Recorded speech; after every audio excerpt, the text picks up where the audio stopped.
So it's interesting. There's a parallel that I want to run between blue line and front line. We'll call this the streets. It's kind of this emotional resilience and what it takes to kind of succeed in this job. And being a cop, knocking down doors, having to have the hard conversations, having to have a backbone, having to almost sell people on not doing the wrong thing and sell them on the right thing. And, there's a lot of bureaucracy. And I guess kind of what are some of the parallels you've seen that have helped you be successful that you learned in the cop training and through the experience in the field that's now transitioned into the streets?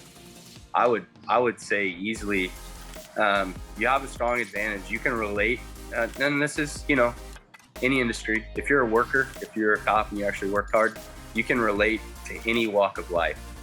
You can relate to the rich, you can relate to the poor, you can relate to the middle class. Any walk of life you can relate to, which is an advantage instantly. You can also get a sense of a community or a neighborhood within about 30 to 45 minutes of hanging out and driving around in there, and you can kind of figure out how it runs, who runs what, who the HOA president is. I can usually tell by their house.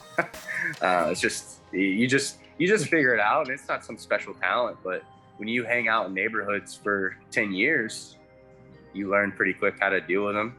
And then I think so too, like I think we do so well, and he's even better at than I am, is people always have reasons not to do stuff or give me a reason not to do this or go through with this or whatever the case may be.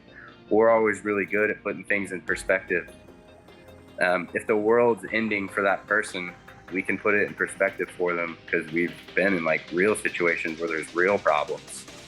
Hey, my drip head just messed up. It's the end of the world. I'm like, your arms are still on your body. Like the day's not going that bad.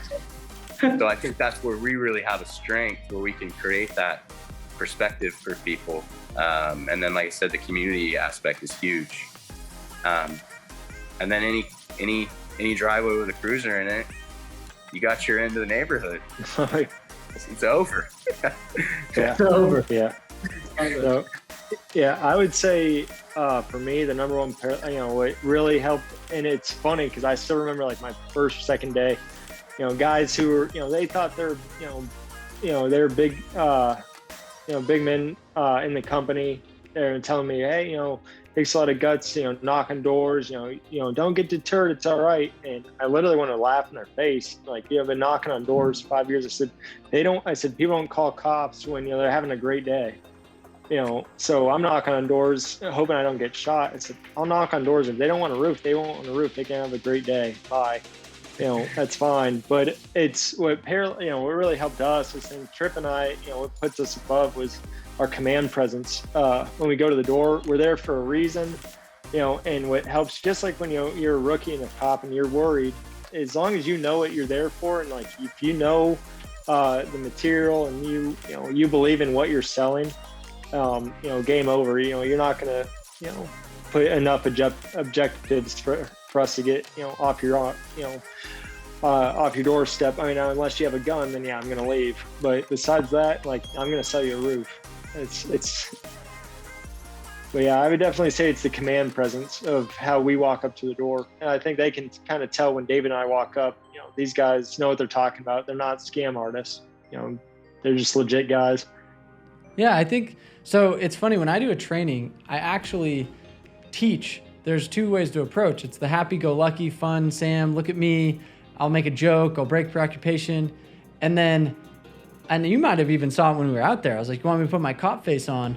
I'll say, hi, I'm Sam. This is my permit with the city, and this is my license. We're just in charge of what's going on in the area. I'm assuming you've probably been notified already, but it's really important that we talk to the homeowner. And I'm like very much like commanding, and they're, like it's almost like, like it's like my badge, my shirt, my I am a cop.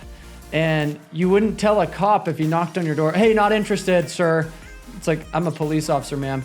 Like, I have this commanding tone and this commanding authority figure. And it's like, and when I pitch that way, especially with a bull or a like strong personality, they kind of just put the tail between their legs, like, oh, I was just gonna like brush you off like every other door-to-door person I brush off. And it's hard to brush off somebody that really can command a door, like that can command the room, that can command movement.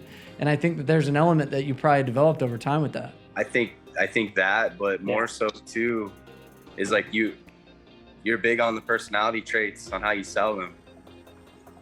It takes me split seconds to figure out what personality I'm dealing with.